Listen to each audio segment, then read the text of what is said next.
You found yourself on another episode of Locked On Bulls. On today's episode, we'll talk about what are surprising us the most in the Bulls season so far, the short season. We'll also be talking and asking if Derrick Jones Jr. should have his role expanded with his recent play. And lastly, we'll be previewing Bulls versus Pacers. We'll get into all that and more right after this. You are Locked On Bulls, your daily podcast on the Chicago Bulls, part of the Locked On Podcast Network, your team every day.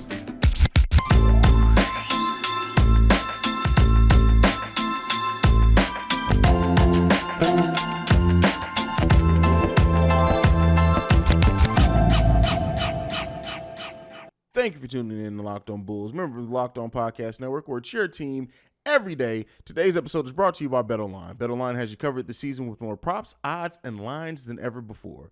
BetOnline, it's where the game starts. That's Pat the Designer, host and creator of the Windy City Breeze. Yep. I'm Haize, host and creator of Chicago Bulls and Chicago Bears Central. But Pat, it's been a solid season so far for the Bulls. The Bulls sit currently at 2-2, having two really good games against really good teams, or teams that we expect to be really good this season. And then two not so good games, one terrible game in that stretch. And I want to ask you this though, Pat.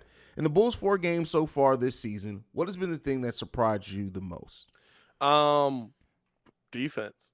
I'm gonna be honest with you. I think, a lot of the things that we could talk about, right? Like Vooch isn't surprising. This is what Vooch has done his entire career. I think maybe we're just seeing it here in Chicago. Zach LaVine's going to be Zach. DeMar DeRozan averaging a ton right now, by the way. We kind of expect that out of DeMar after last season as well. But the defense of the Chicago Bulls team, and I know, right, like after seeing that Cleveland game, you're probably looking at me like, Pat, what are you even talking about? And I know the Bulls defensive rating, I believe it's a 111 right now this season. 111.7. 111.7, not which isn't bad, right? That's probably middle of the pack right now. But I look at, kind of that one game that just really, really inflates that number. And you look at the rest of these games against the Boston team that is one of the most efficient scoring teams, and they showed you that in the first quarter, in the NBA. I believe they came into that game as the most efficient offensive team in the NBA. The Bulls held them to 102 points. Their defensive rotations were crisp. They were on point. They were able to shut down that corner three. They were able to shut down the three ball as a whole. They were forcing them off of the three-point line and stopping them at the mid-range, forcing them to take tough mid-range floaters, jump shots, different things like that. Very much like what we saw in Miami, very much like what we saw in that Washington game. And I mean, and if you look outside of that Cleveland game, and I know the Cleveland game's our worst one, but it's the second of a back-to-back. It's the first game where Zach LaVine's back, and you knew they wanted to just be like, give Zach the ball and let him shoot as much as possible. You've given up 108, 102, and 102 to 3 teams that all average above 110 points a game. That's pretty good defensive efficiency to start the season off here from the Chicago Bulls. And I think it's how they're playing the defense. I think they've started off these games a little bit of a struggle, but they've worked their way back into it and really been able to close gaps and really been able to close teams out and win some of these second and third quarters. And I really I look at this Bulls team and the defense to me as a team is surprising. We knew we had solid defenders. Yeah. But the team defense, the scheme that is being put into place, and the players actually following that scheme is surprising to me when I'm looking at this, especially when we knew coming into the season, right? No Lonzo Ball, that could be a major hit to kind of the focal point of your defense. I'm looking at 2 key stats for the Bulls so far this season. We are 6th in the league in steals per game, and then we are a top 6 team in the league as well in limiting our turnovers per game. You know what that says to me? The Bulls are out there taking care of the ball, and they're forcing turnovers, and that's a sign of good defense and efficient play. That's something that we did not rank high in last season. And even our defense isn't ranked great right now, but when you look at the Boston Celtics that came into that game shooting above 50% as a team, they have now dropped their averages now like 46% because they shot the ball that terribly. And while some people I've seen it have blamed the Bulls win or the Celtics loss on their bad shooting, and think people are overlooking just how good the Chicago Bulls played defense on them to affect that. Now, something to me that is surprising so far in this season is, I would say, Io's growth and efficiency. And when you look at it, the numbers, they're very similar to what they were last season. He's averaging 13 points a game, 5 rebounds per game, 3 assists per game, 1 steal per game, and only 1 turnover per game. Shout out to him. But his efficiency numbers in that have grown substantially. You're looking at a player who has raised his PER 5 points. That's not easy, bro. That's not anything to overlook at. A 5-point raise in efficiency is huge. His true shooting percentage is 63% so far for the season. Io's out there balling, brother.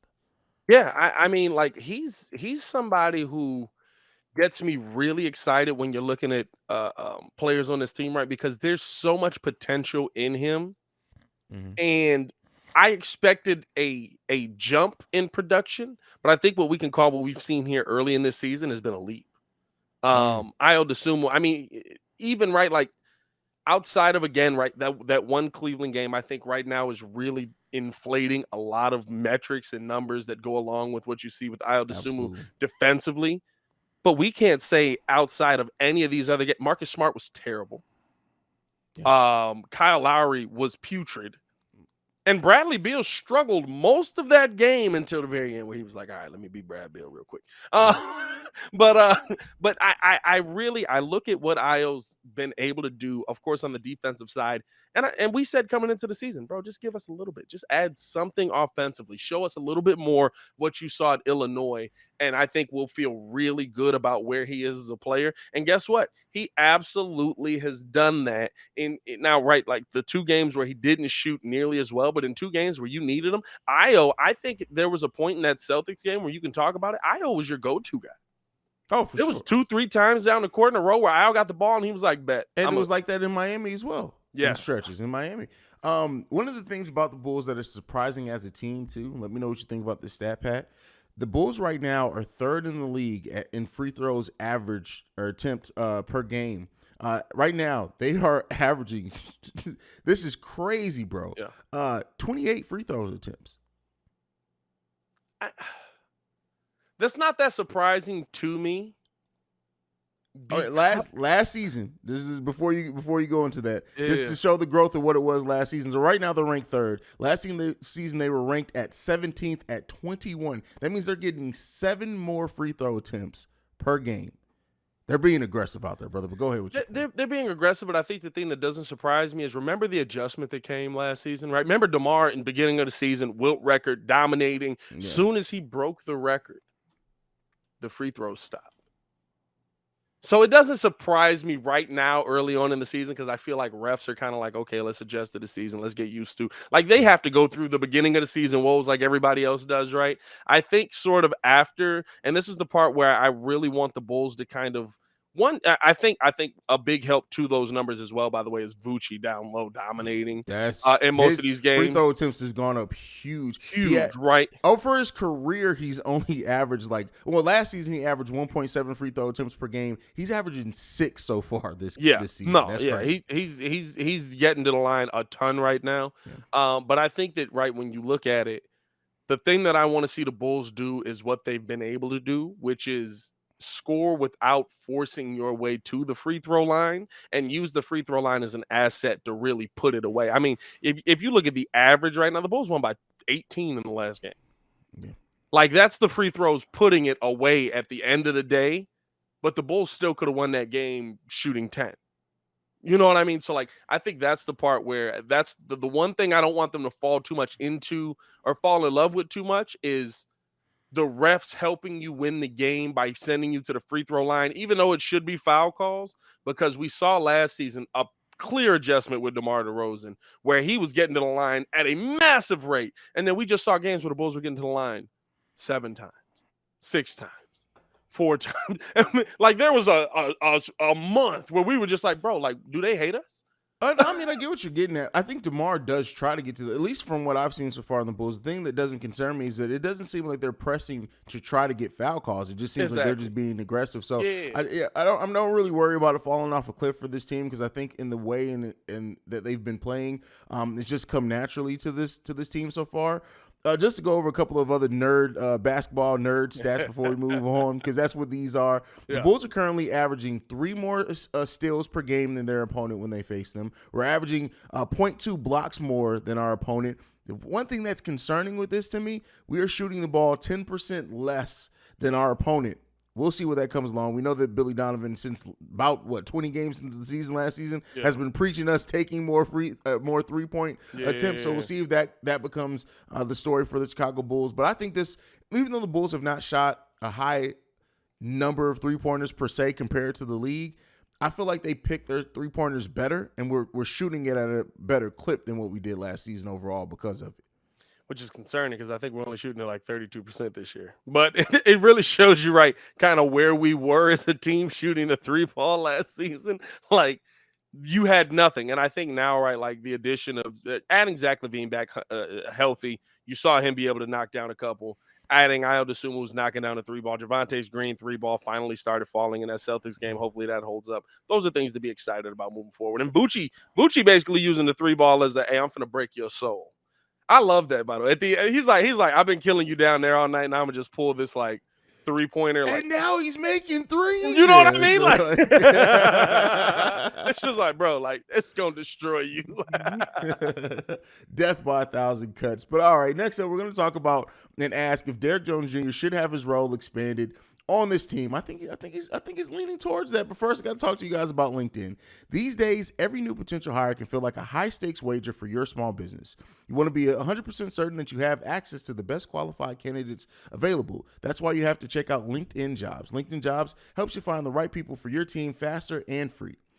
So as far as LinkedIn, like I've owned a business before. Sometimes it can be difficult hiring, but with LinkedIn, they try to make it easy. You add the purple hiring frame to your LinkedIn profile to spread the word that you're hiring. Simple tools like screening questions make it easy to focus on candidates with just the right skills and experience so you can quickly prioritize who you'd like to hire. It's why small businesses rate LinkedIn Jobs #1 in delivering quality hires versus the leading competitors. LinkedIn Jobs helps you find the qualified candidates you want to talk to faster. Post your job for free at linkedin.com/lockedonnba. That's linkedin.com/lockedonnba to post your job for free. Of course, terms and conditions apply.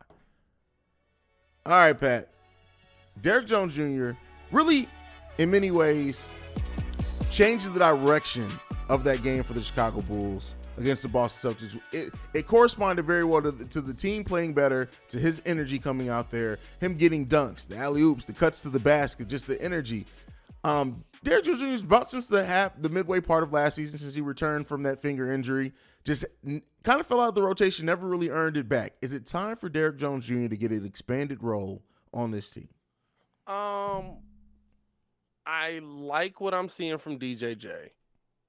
I don't want us to make any.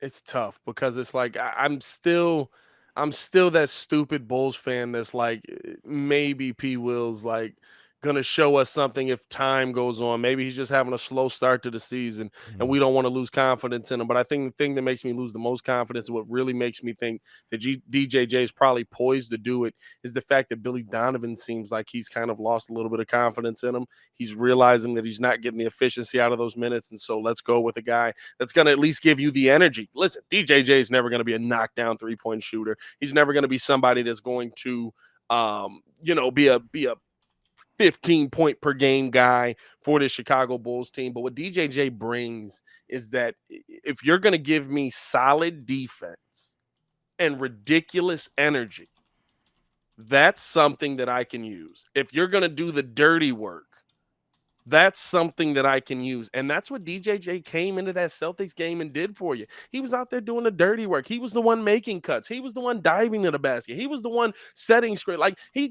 just came in and he did that Javonte Green role, but at 6'7" instead of 6'4". Like, and I don't know if that's going to keep up for DJJ either, but it's hard to say, yeah, I don't want to see DJJ get more minutes when your head coach is saying we got no other answers at the power forward position. We might as well throw the other 6'7" dude out there. The only caveat that I would say to it is, would you rather see your first round pick getting those minutes for possibly something that could come in the future versus seeing a guy that you know is not going to be a major part of this team moving forward. At this point, I don't care. At this point, the whole 4th round pick in the NBA thing, I don't care. You can throw that out of the window. I don't give a damn. The whole, like, at this point, we're going to play small regardless. Huh? 4th round pick? I said 4th round, 4th overall pick. I was going to say, I was like, 4th round pick? Like, I was like, yeah. Are them rounds that I don't know about? Are we back in the 80s when we they had like back to the 80s? But like I don't care. At this point, it's all about winning. It's all about putting the best players out there available. And I'm sorry, I love P. Will. I still think he's going to be a big part of this Bulls future. Contrary to some Bulls fans, they ain't trading him no time soon. But sometimes you got to sit people the hell down. And that may be where we're at with P. Will. Like, I've said it before. Like, maybe they now use P. Will as the Keith Bogans power forward, meaning that he starts the game, he gets his 8-minute stretch, and he sat on down, and then we'll see him again to start until he shows some things. But the energy that Derrick Jones Jr. showed, and if Javonte Green, keep in mind, Javonte's been bad too. The Celtics game was probably his most solid game. Even in the Wizards game, he did the energy things that are good, but it still wasn't the best game from him overall. But at the end of the day, you have to go with who's playing well.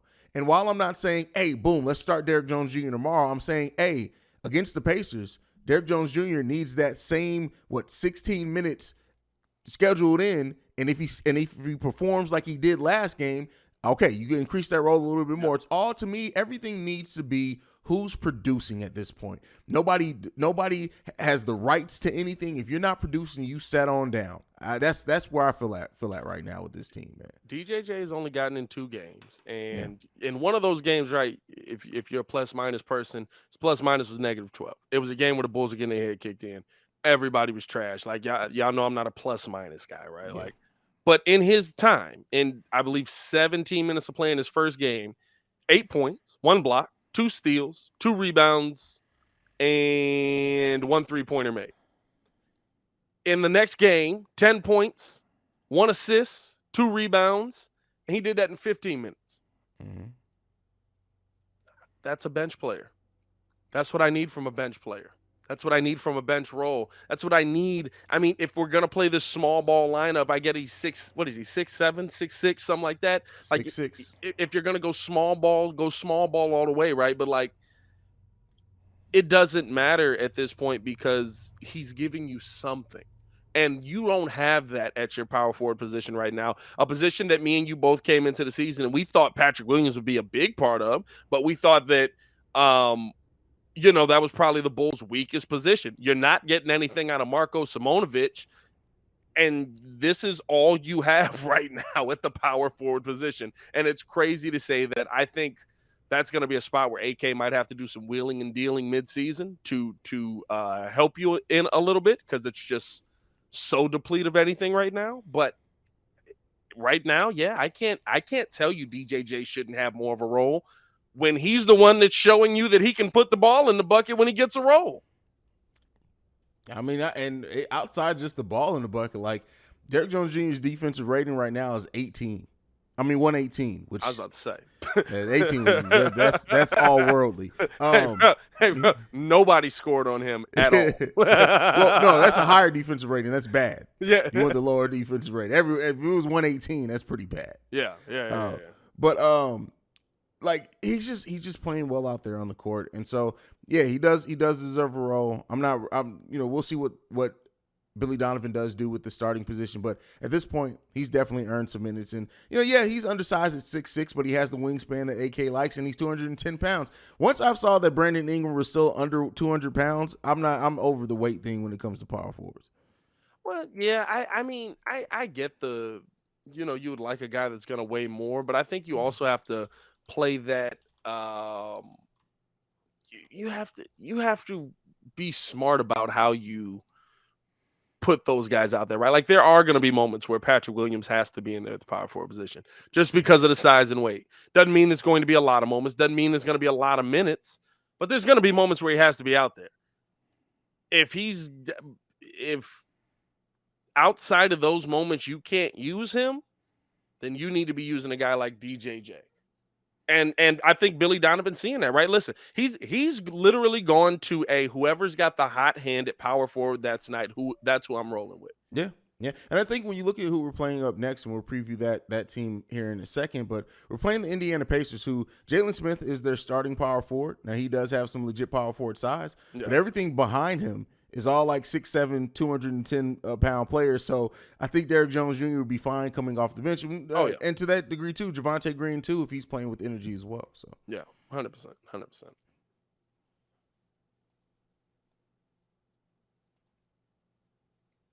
All right, brother, get into your ad read there. Bro. Oh, bro, I got.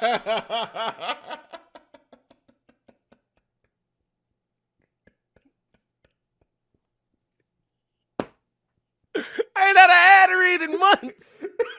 You know dang well I forgot I gotta read this ad, man. Hey, I thought you froze.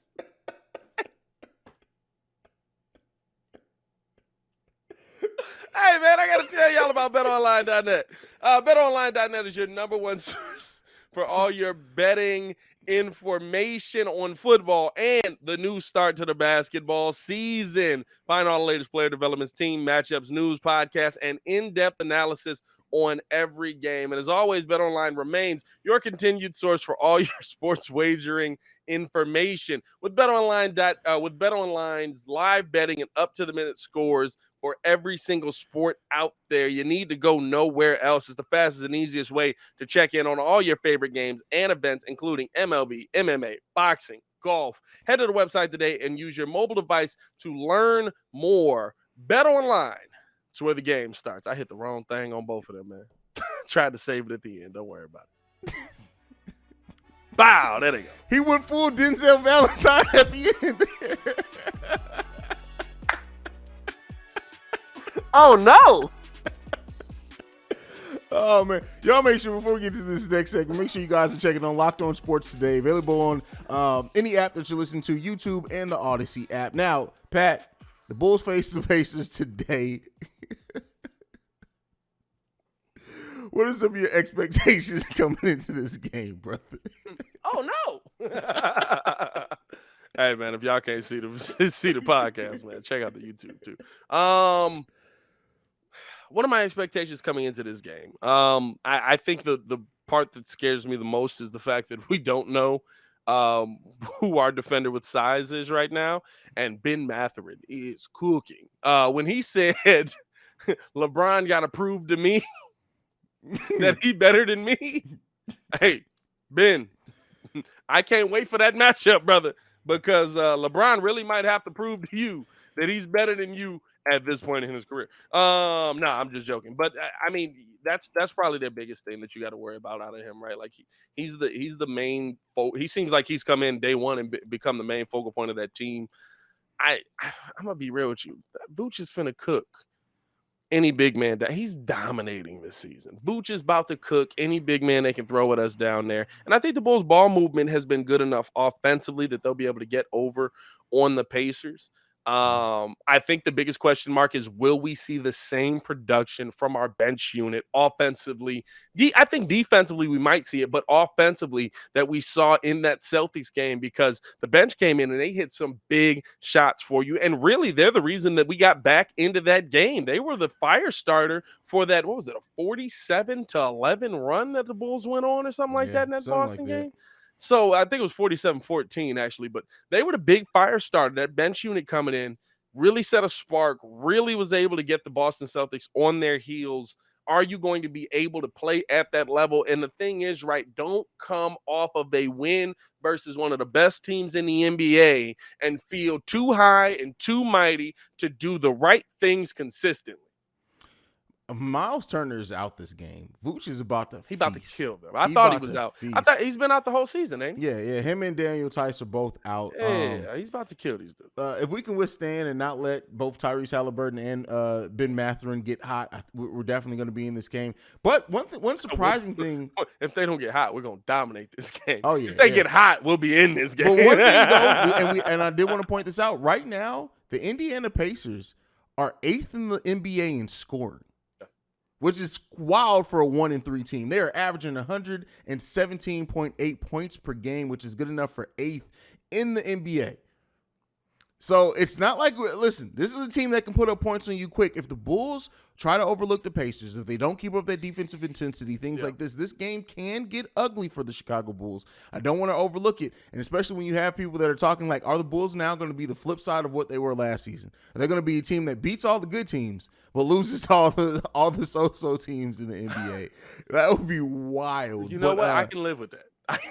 Because we ain't got to see the Pacers in the playoffs. I think here's the thing, though. The two things that I really look at to see with these teams, right? Like with Indiana, yes, they've been putting up points. They've been putting up a ton of points, right? And their offensive rating is definitely inflated a little bit by the San Antonio game where it had like 270 points in the game as a whole. That's crazy, bro. The Bulls have this season slowed teams that are high scoring down with their defense. They've been really good at that. And I think that's the thing that you can't get lost in coming into this season is, are you going to be able to continue? Are you going to be able to keep that same mentality coming into this game versus a team that, yeah, they're 1-3, but guess what? You were 1-2 and Boston probably overlooked you after a little bit of that first quarter because they just started jacking up shots. Yeah. They still had a 9-point lead leaving that first quarter. So you can't do the same thing coming into this game because those are the teams that absolutely can beat you. And, yeah, they've been putting up points. I mean, you're talking about, like, I don't think they've had a game. They've had, like, one game that is below 110 points, I believe. But outside of that, like, they have been scoring the basketball this season. But the problem is, they can't defend us. So I'm not worried about I could see this being Zach LaVine's biggest offensive game to this point this season. The Indiana Pacers as a team, their defense is 119. For those of you at home, that is not good. That's got to be last in the NBA. Is there a team worse defensively than the Indiana Pacers? 119's bad. Yeah, I don't know. I had to, because they don't make defensive rating easily available. I will say this: the Indiana Pacers are 20th in point differential, but the Detroit Pistons surprisingly are the worst team in the league with point differential at negative 9.6. By the way, the Pacers are negative 3.7. So. I will say this, right? And it's been mostly on my personal platform, but I love all the smoke that I get from Detroit fans every single year. Every single season. Because of our standing beef. Listen, it's a Chicago versus Detroit thing. I love the standing beef. Here's the part. I want y'all to be better so that it can be a real beef. But I need y'all to understand this. If I see one more Lions fan talking about Detroit versus everybody, you know who I'm talking about. And I see everybody in Chicago on YouTube knows what I'm talking about. Everybody. He's everywhere. Hey, he's my guy, though. I'm actually having him on the breeze for the Bears-Lions. Oh, for real? Game. I'm having him on the breeze for the Bears-Lions game. And if I see one more person just like the Pistons are about to take over, like, bro, like, no, they not there yet. It's okay. Let them get there. It's going to happen. I really do like this Pistons team, but y'all are trash. I don't even know how I got on this rant. Y'all are trash. It's just Bulls over everybody, man. Chicago over everything. Stop playing with me. COE. But yeah, man, Indiana, y'all are not good either, but y'all can score a lot of points. So I will be very disappointed in the Bulls if they do lose this game, though, because I think it'll be for a lot of the same reasons that we lost that Washington Wizards game, where it's like, okay, our bench production had to take a dip, right? Like, that's the one thing that probably concerns me the most is the bench that we saw versus Boston, the legit bench of this team. Yeah, we're going to see the picture of that painted a little bit more over the next couple of games, but that bench production, I'll tell you what, it's been a minute since we outscored them 37-14. Bro, the bench, we dominated them. The bench has been ridiculous, bro. Yeah. And it's like I said, I was a Goran denier, right? I didn't expect Goran to have a big role of impact, big. But Dragic in this team has just been, man, it's been freaking beautiful to watch. Just the way he goes about basketball, bro. It's just the angles everything he does deliberately, and it's great to see, bro. And am I mistaken? But in a couple of games, Goran Dragic has been playing a little bit of defense out here too. Hey, bro, like Goran Dragic is out here turning people away, bro. Like, true, but Goran he still be getting cooked. He still does get cooked because he's just a slow lateral player at this point. Yeah. But I'll tell you what, he runs out to that 3-point line and closes out on some shooters.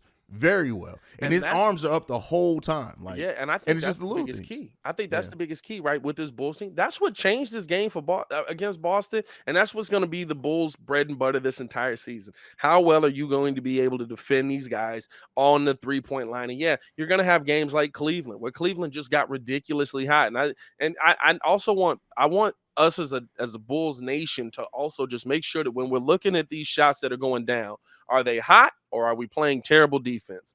Because a hand in the face closing out is not bad defense. And in that first quarter, the Bulls defense, while there were, I think those first four 3-pointers were pretty wide open by Tatum, they hit like 6 more and they were all contested. Yeah, for sure. So sometimes the shots are just falling for him. But if you can keep like Goran Dragic, like what we've seen a lot of this bench and defensively from the Bulls, just a hand up, good closeout, good rotations. And yeah, they might find the open shooter every now and then, but it's going to be off of 5, 6, 7 passes, not just off of he walked into one. That's what I want to see this season. Yeah. That's what it boils down to. We'll see how much success the Bulls have against the Indiana Pacers. We're expecting them to come in if they're focused.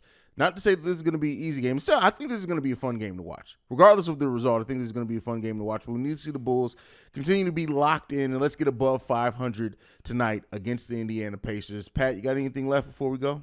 Nah, man. I think this game is – you said this game was late. This game is at a normal time tomorrow. This game's at 7 tomorrow. No, it's not. Is it? I'm looking at it right now. It says 7 o'clock. As I was going to say, tune in with us for the post-game show right after the game. Of course, me and Haize do our own personal. 8 p.m. start. 8 p.m. start time. Yeah, that's 7 my time, 8 your time. That's normal, ain't it? Yeah, that's what I said it was when we talked. No, you said it was late. You was like, bro, this game started like 9 o'clock. I was like, maybe it's on TNT. Well. I don't know. It is what it is. But yeah, tune in with us tonight, after the game for the post-game show. And you'll hear our breakdown and assessment of hopefully a Bulls win. See Red Nation. Shout out to you. Yeah, the next 2 games are key for the Bulls to get above 500 against teams that are lesser competition than the Indiana Pacers and the San Antonio Spurs. Yeah. So yeah, hopefully we see a nice 2 games leading into that game Saturday, which I don't even know how to predict the Sixers anymore. Are the Spurs really trying though? Like they win it. I think they are. They win it. What is Pop doing? 3-1. Pop said, "Listen, I'm not tanking on my last season. I don't know what y'all talking about. Victor who? Hey, we're not worried about that." I thought Wembanyama was in a Spurs jersey. They said we got Devin Vassell, who's having a monster season. But we'll talk about that one before that game, bro. Yeah, Devin Vassell is cooking, bro. All right, go ahead and send this on, brother. Follow me on everything at Locked On Bulls. I trade them straight up. Follow me on everything at Pat The Designer. Appreciate y'all for tuning in and showing love to another episode, man. Straight up. Devin Vassell averaging 20 points per game so far right now. That's crazy. Shout out to Patrick Williams' teammate too. That's just completely outshining him, man. It's the only one that I said if he pops off, I'm gonna be upset. But you guys can follow me at CEO Haize, the CEO Haize. And thank you for making Locked On Bulls your first listen every day. Now for your second listen, I need you to go and check out. What happened to my ad read there? Locked On Sports Today. From the games that matter to the most biggest stories in sports, go beyond the scoreboard and behind the scenes with the local experts and insights on only Locked On can provide. Locked On Sports Today, available on the Odyssey app, YouTube, and wherever you get your podcasts. For Pat The Designer, I'm Haize. This is Locked On Bulls. We out this mug. Peace, y'all.